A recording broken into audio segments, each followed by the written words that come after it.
Wanadhani asibongo lala. Tumejamu sijifanye uja notice. Wanadhani asibongo lala.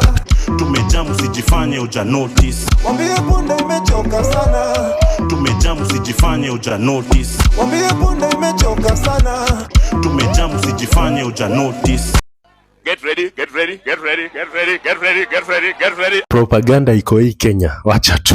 Morara anaongea kidogo, anawaambia that there are those in opposition who are worse than Ruto. There are those in opposition who would destroy Kenya. Lakini nyinyi mnakuotiwa pahali kidogo, mnaanza kuambiwa ati amesema tano tena. Let's take a listen. Yes, we can remove the president. Very easy. We just need to turn out in large numbers and vote. But what is the use of removing a president and replacing him with a worse person? What is the use of removing Ruto and putting Ruto Pro Max? We must seek better leadership, not just to remove a president, but to remove and replace with a better president. The truth is, I've never supported Morara Kebaso. I don't believe that he has Genz agenda at heart. Because leo tunamuona kwa Gashagua, kesho tunaona akiendaenda hivi, hiyo siku ingine tunaona sijui ameruka huko. I don't trust him. But he spoke the truth. Kuna watu kwa opposition who are waiting for Ruto to go ndo achukulie hizo madeals. Hizo madeals mnasikia za Sudan, DRC. Sasa kuna watu kwa opposition wana line up wachukulie hizo deals pia wao watajirike. They do not have Kenyans agenda at heart. And that's why we keep saying that this opposition must tell us what plan they have for Kenyans. Wasituambia ati removing Ruto is the end of it. No, we want to know.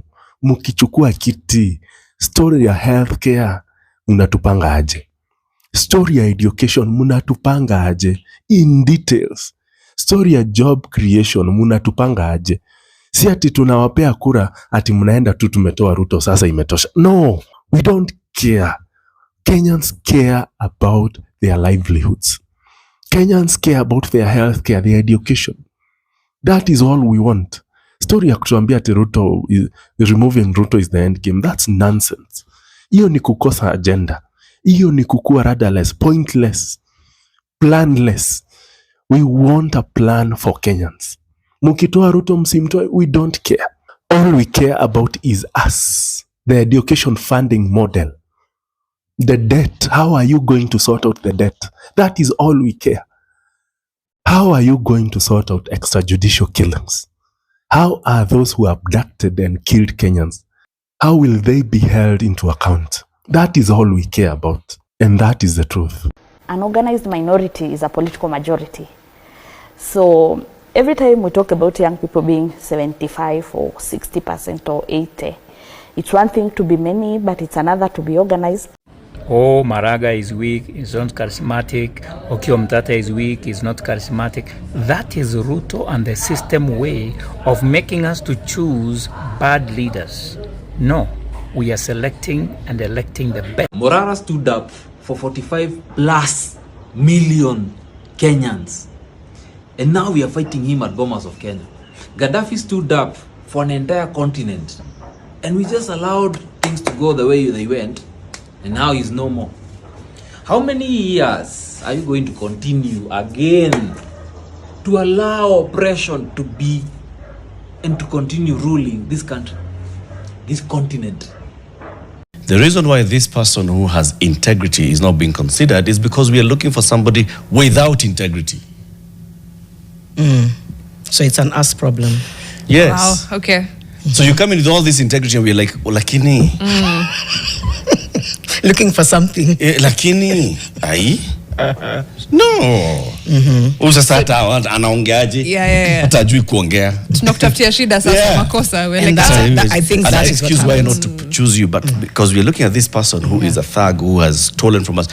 We know that this person has not done the job that we elected them to do. Okay? But they've come back, they are talking loud, they are talking trash, they are insulting other people, they have done this and the other, they'll even slap somebody up. We talk hapa kijana, unaongea nini? Toeni huyo kijana hapa. That one will like, yes, that's the guy we want. So it's not that we, our bar is on the thug, the dirtiest. We literally treat integrity with suspicion. Yes. There must be something. And we've, you want to unpack and get people skeletons, people have skeletons. I almost feel like, I don't know if it's a weird thing to say, but it's okay. Which skeletons are we allowing? Are we making space for? Because people come with blemishes. Yeah, people come scarred. People come flawed. Where is their heart? Where is their mind? Where is their just their ability and almost eagerness to defend this country, to defend the Constitution, and to lead? Yeah. But we do look for flaws, and it's okay. You'll find them. You will find flaws. It's guaranteed. But the way Mariam said, sasa hapo kwa crimes against humanity, we need to stop. That was a failing on our part. I think some things are just too much of a risk to allow ourselves to say, it's okay, let them lead. Yeah, but at least. That, I think, is where we started to, and there were still other options, good options, but the louder you are, the more resourceful you are, the more charming you are. We now know charming sometimes is borderline sociopath. Can we just do the math? Globally map it. It's there. Yep. Yeah, so let's not just be enamored by a good smile and a good suit and a good... Yeah. That's what we need to rethink. I'm not saying it's bad. You might find that Prince Charming who dresses well and talks a good talk and cares about. But let's not be blinded by aesthetics, which I think for a long time, the aesthetics, whether it's flaunting your cash, your chopper, your whatever it is, right? That's like goals. No. Let's make integrity cool again, accessible. Let's just make it the thing. We need to flood ourselves with integrity. And learn and unlearn and have conversations with ourselves and self-audit and extend grace where somebody's saying, I want to do better for this country. Trust me. Look at me. Ask me your hard questions. Yes, I did this. This is how I've made amends. This is what I think I want to do for constituencies. This is how I think we need to implement Article A, B, C, D. They're there. I think some of them have even been making themselves heard. We don't trust it fully. We're just like, yeah, but they might go there and become so and so. So how do we move past that trust deficit? I think it starts with us, right? And the number one thing is for us to, first of all, remember that a general election has 6 elections. This nonsense of suit, just because you're electing one person, so simunipatie majeshi ya kufanya. It starts with us not seeming to understand the jobs that we are giving, that there are 6 jobs that we are hiring for in August, the 2nd Tuesday of August in the 5th year. We are hiring for 6 positions, and those 6 positions are different. Now, if you do not understand the difference between a member of the National Assembly and a member of the Senate, or you don't understand the difference between the job description and the TORs of an MCA and those of a governor, then you will have a problem. And that's why we end up now having all these murky waters where the president is coming to inspect the opening of an electric fence. Or we are welcoming a president and a governor stands up to say, na rais tunaomba tujengee soko. And all of us are clapping and saying, at least unaona governor wetu ameambia rais atujengee soko. No. Governor, this is working. Or a member of parliament comes to you, and because they have this CDF that they are fighting to retain control of, that they have built a school with CDF, or they've dug some 2 pit latrines in every primary school in the area with CDF, we said, at least anafanya kazi. But if you go back into the records of parliament, this person has not contributed into any debate on crucial bills in parliament. This person has not proposed any piece of legislation that will address some of the issues that you face and others across the country. These are the jobs of a member of the National Assembly. If this person has not done any of those, but you're coming back and saying, like, we see that MP is working. Huyu MP ana deliver, by the way. Huko kwao amejenga CDF imefanya kazi. That is not the job of the member of the National Assembly. Agreed. We are the problem. Are we? See. Just before you... Tujiangalie kwa kioo, okay? Don't hit the mirror because the mirror showed you that you're ugly. You've got a big nose. Eric, were we sufficiently taught what each one of those Were we 6 people. taught? Yes. By who? Well, Was there genuine like civic education when the new constitution was promulgated that there's going to be a president, he's going to have a deputy, there's going to be governors, there's going to be MCAs, there's going to be women reps, there's going to be MPs. Let's have Alex from Kakamega contribute. Fair question. Eric is like Alex is ready, ameenda. Kwa muda mrefu sana, sisi kama vijana wa Kenya tumetumika vibaya. Tumetumika kubeba mikoba ya wazee. Wazee wenye umri ya kuheshimika ambao wameongoza Kenya kwa ulafi na wizi usio na mipaka. Hao watu wameiba mali ya umma wakijua kwamba miaka yao ya kuishi duniani ni chache kuliko yetu, kwa hivyo wanatuharibia sisi ambao tunachipuka. Kumbuka miaka yetu sisi kama vijana ya kuishi nchini Kenya ni nyingi sana, na hatuwezi kutaka hiyo miaka tuishi kwa mateso. Kwa hivyo wazee wote, hii ni notisi kwenu kwamba mwaka 2027 hakuna mzee ambaye tutapigia kura katika kiti ya MCA, ubunge, women rep, senator, governor ama president. Kuanzia kwa urais mpaka kwa MCA, nataka kuwahimiza vijana wa Kenya, msimame katika nyadhifa hizo za uongozi na mpigiane kura youth for youth. Na wasiseme kwamba hatuna ujuzi ama hatuna experience. Ile experience ambayo tumekosa ni experience ya wizi peke yake. Lakini tuko na ujuzi mkubwa na maarifa ya kuendesha hii country ili iweze kufaidi kila mtu, watu waweze kuwa na kazi na waweze kujitegemea. Kwa hivyo 2027 we are not recycling old leaders who have been here for 20-30 years who are selling to us the political experience of theft. It is time for the youth, and I want all the youth in the Republic of Kenya to believe in themselves. Wale ambao wanasema lazima uwe na miaka 35 ili uwe rais, hiyo ni katiba ya kitambo. Katiba ya sasa ya kuanzia mwaka 2010 inamruhusu mtu yeyote ambaye amepita miaka 18 kusimama katika kiti ya urais. Kwa hivyo 2027 ni youth for youth.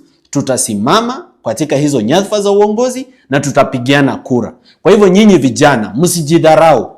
Msikuwe watu wa kubeba mikoba. Don't be briefcase carriers ya hawa wazee wa Kongo ambao wametutumia kwa muda mrefu. Nataka mjinasue kutoka kwa hiyo jela ili tuweze kujiendeleza mbele na tuweze kujitegemea. All youths in the Republic of Kenya, be ready to take over positions of leadership, not just in the political space, but even in the corporate space. Vijana ambao wako kwa police force, muwe tayari kuwa ma-OCS. Vijana ambao ni walimu wa JSS, muwe tayari kuwa ma-principal. Vijana ambao mko katika kampuni mbalimbali katika sekta ya kibinafsi, muwe tayari kuwa CEOs and MDs. Let us take over our country and run it. I'm doing this video to respond to a very serious issue that has been going around. Usually I don't respond to propaganda because there are so many things that are said about me every day.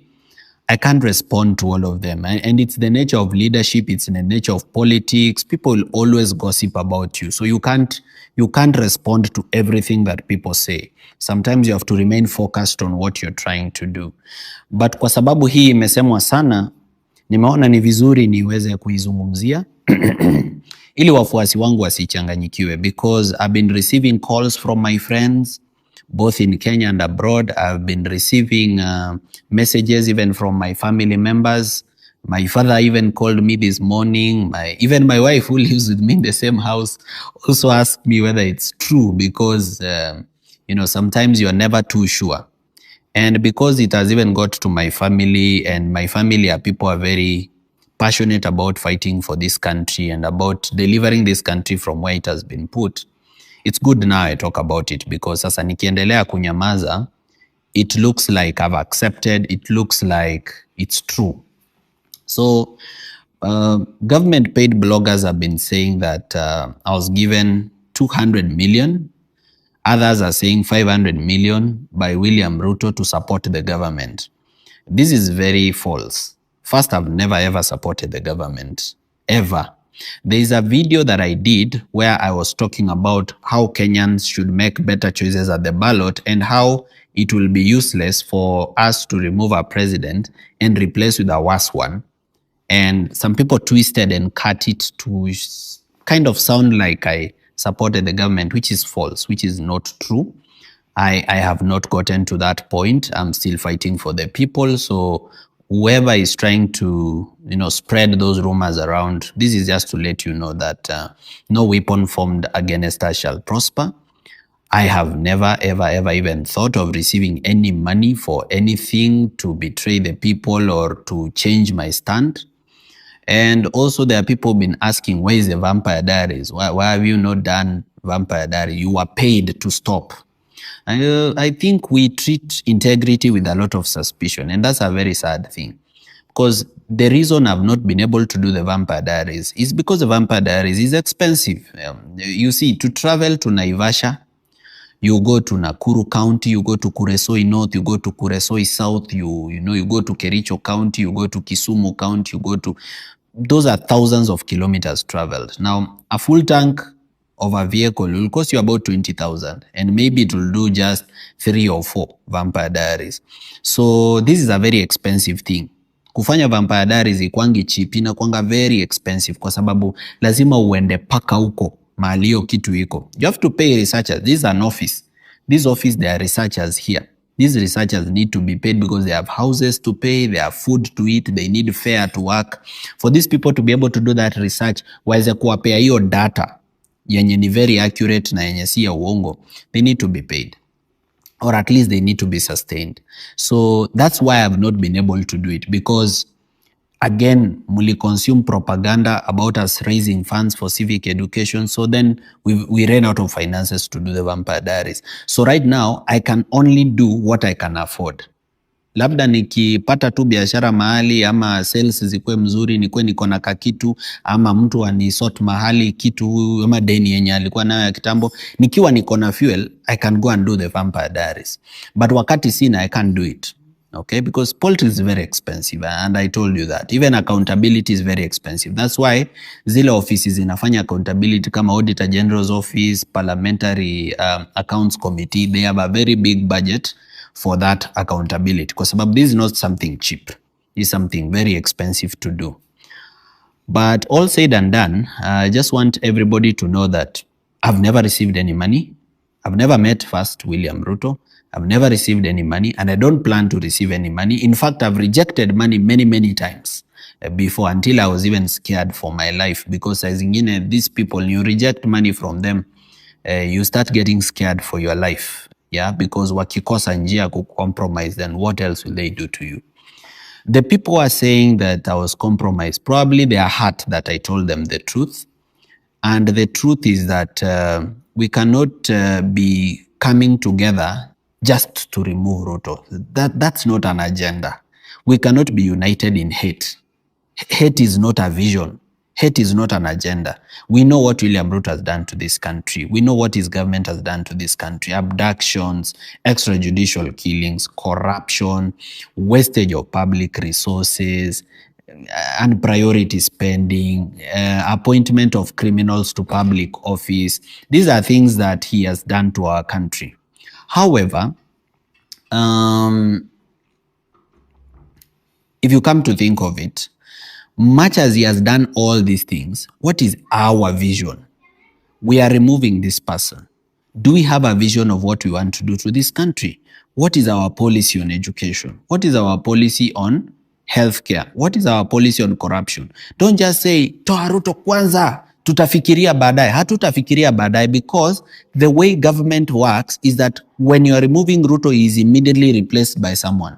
If you didn't think through who is this you're replacing Ruto with, you would have put another Ruto 5 years in office. So si ati kutakuwa na nafasi ya kufikiria, si ati tutatoa Ruto alafu tupewe time kama wa Kenya tufikirie kama 2 months ama 3 months ni nani tunataka. No.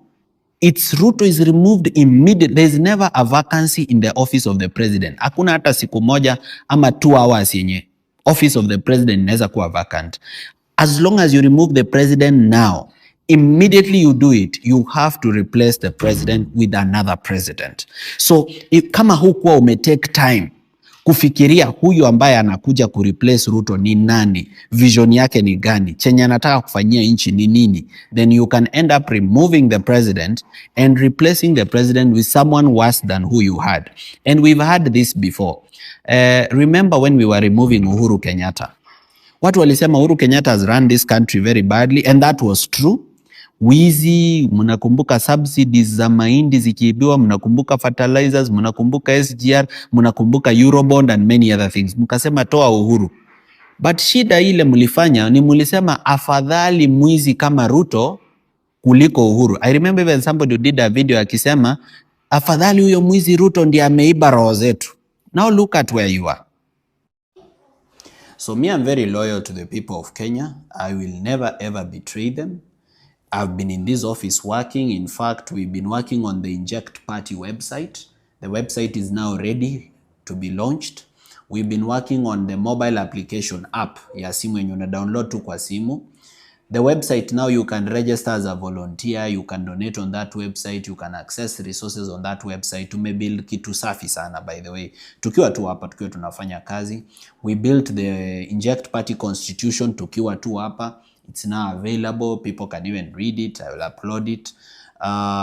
We did the nomination rules. Tutakuwa tunafanya aje nominations kwa Inject Party wakati tuko na more than 2 or 3 candidates wenye wanataka party ticket for a particular position. Na mimi nimepromise youths wa Kenya kwamba party tickets will be free to any youth that wants to run for public office. Hao wazee wametuumiza sana. Unapata mzee ako 90 years, 80 years, ako na retirement benefits, ako na retirement benefit ya like 2 million every month, lakini bado anarudi kwa public service, anakuja sijui kuwa head of KRA, anakuja sijui kutafuta urais. We need to finish off those old people. Wakwende nyumbani wanapumzike. Mtu ako na watoto London, ako na watoto Paris, ako na watoto America. Kila mtoto akiamua kumtumia 100,100 kila mwezi ako na 1,000,000 ama 1,500,000. Why are they still giving us problems? Why are they still occupying public offices na vijana wamesoma wamekaa kwa nyumba bila kazi? Mtu ako 70 years bado anafanya tu kazi, 80 years bado anafanya tu kazi, 90 years bado anafanya tu kazi. Mtu hata haoni, hana sight, hata kuamka anasaidiwa, anajisaidia kwa kiti mahali amekaa kwa ofisi, inabidi avae adult pampers. Sasa huyu mtu si aende nyumbani apumzike achungwe na watoto. Why should they continue occupying public office? Na ile kitu ambayo ni mbaya zaidi ni tulifikiria kwamba mtu akiwa mzee hana haja ya kuiba. Kumbe wazee ndio wezi matapeli wakubwa, wao ndio wanaiba ni kama hakuna kesho. Na kwa kweli kwao hakuna kesho kwa sababu wako na miaka chache sana ya kuishi. Sasa unaiba hii pesa yote unapeleka wapi? Umekatazwa pombe, umekatazwa sukari. Where are you taking this money? Unaenda kula nini? You are taking it where? It's called primitive acquisition of wealth. Kwa hivyo vijana wa Kenya, start preparing to take over leadership. Don't spend too much time fighting each other. Look, to fight Morara so that he does not succeed in his vision does not make you succeed in yours. Have your own vision, have your own dream. Ni nini unataka? What do you want for your country? Then fight for it. You see, making me not achieve mine does not benefit you with anything. Let's support each other, youth for youth. Hakuna haja ya kuvuruta youth mwingine chini, hakuna haja ya kufight youth mwingine, hakuna haja ya kujaribu huyu youth a fail. There is no benefit you get huyu akifail. Just fight for your own vision. And let's be careful on social media. Tusikwe tunauziwa hate by fake accounts. You know, some of the accounts that have been spread in this fake hate, ukifungua profile, wamelock profile. Otherwise wana profile. Kwa sababu these are fake accounts. Kuna watu wanalipwa, wanakaa kwa ofisi kama hii, watu kama 30 ama 100, wanalipwa 500 shillings every day. Kila mtu ako na account 20 za Facebook, ako na account 20 za TikTok. Huko amejiita John Masengeli, huko amejiita Enoch Wambua, huko amejiita Joyce Wanjiru. Ako na account 20 za Facebook, ako na account 20 za Instagram, ako na account 20 za X. So mtu ana tweet, anaandika Facebook ma comment. So ukiangalia kwa post ya Morara unasema na watu wanachukia huyu jamaa, hata mimi sitaki kumpenda. No, just listen to my message. Wachana na fake accounts and their comments. Forget about them. What do you want for your country? I will still be running for President of the Republic of Kenya on behalf of all the youths of Kenya. Na youths, muwe very careful.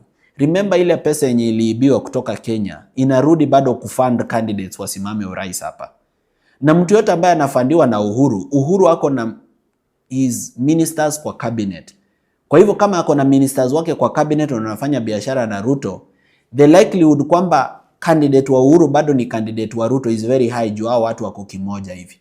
So huo candidate mwenye mnasema wacha tutumie pesa ya Uhuru ili tutoe Ruto, you are lying to yourself.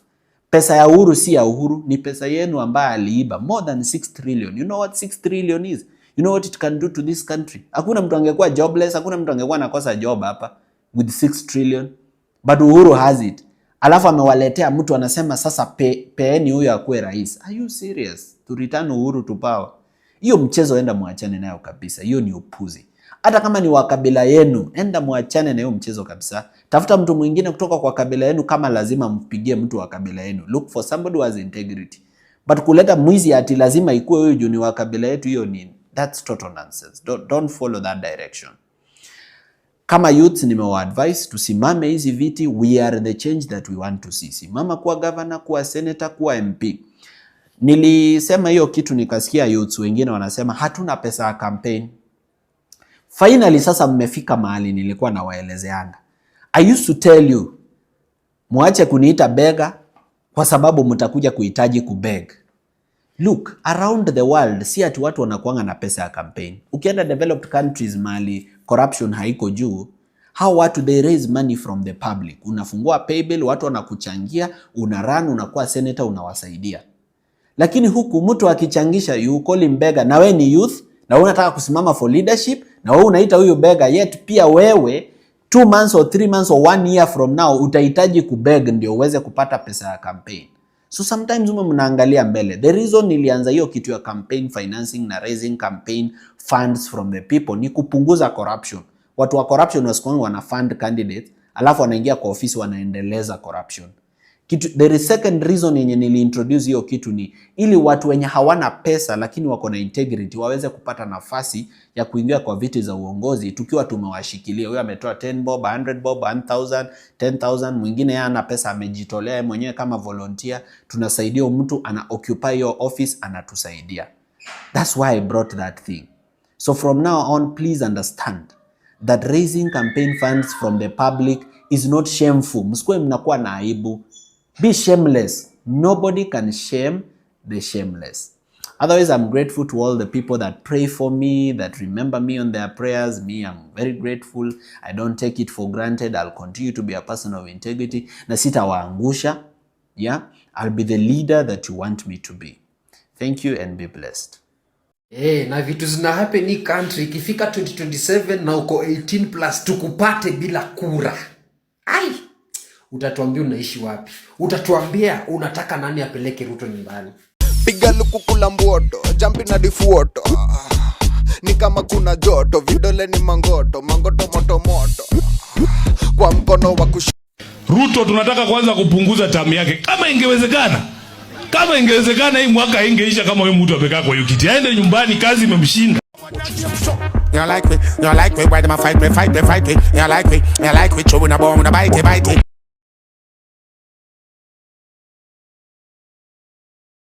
We don't trust them even if we bust them. We don't trust them, stay fine, not touch them. We don't trust them, hope your man a suck them. Informer me say you must them.